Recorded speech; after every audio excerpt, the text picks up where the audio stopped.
Hello, it's me Aliyah. Kamusta kayo? Matagal na nga pinaproblema na itong pakalat-kalat kong mga gamit. Sa sobrang dami na nga, wala na ako mapaglagyan. Kaya naman for today's video ay tutuldukan na natin ang problemang yan. Kaya sana ay samahan nyo kami sa pagbuo na tong coat rack.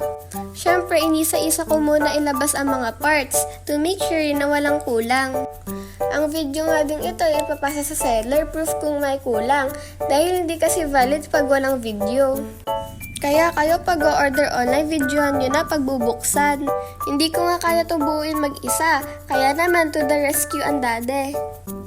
Alam nyo ba, sanay na si daddy sa pagbuo ng mga ganito? Nung una ay naguguluhan pa siya.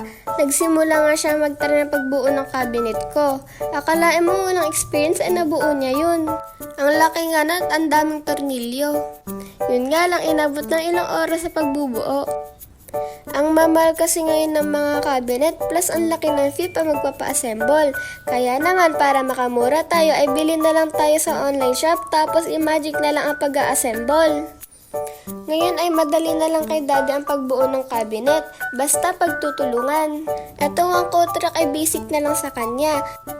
Pero tingin ko ay kaya niya rin ito i-assemble dahil kukunti lang ang mga parts. Tignan mo lang din ang picture sa box talagang madali mo lang magagawa. Ito naman si Mokang, akala mo na may itutulong at tutok na tutok sa panonood. Kulang na lang ikunin kay daddy yung tornilyo. Huwag kang malikot kung ayaw mo mapalo. Pag ganito nga pag-assemble nagiging bandingan na din namin. Kanya-kanyang suggestion niya kung ano dapat unahin. Ito nga sa part na to, medyo naguluhan kami. Akala namin tornilyo ang ilalagay dahil kulang nasa plastic. Buti na lang at naisip ni daddy na dipindot na lang pala pagdating dito. Napakagaling talaga ng mga nakaka-invento ng ganito, no? Ito nga sa paglagay ng rubber sa mga butas-butas medyo nahirapan ako. Akala ko ay hindi ito kasya. Kailangan mo nga lang talaga pilitin para lumubog. Ito naman si daddy ay ako naman pinagtornilyo dahil ako daw ang bida sa videong ito. Kaya naman kahit hirap ako kailangan ko itong tapusin.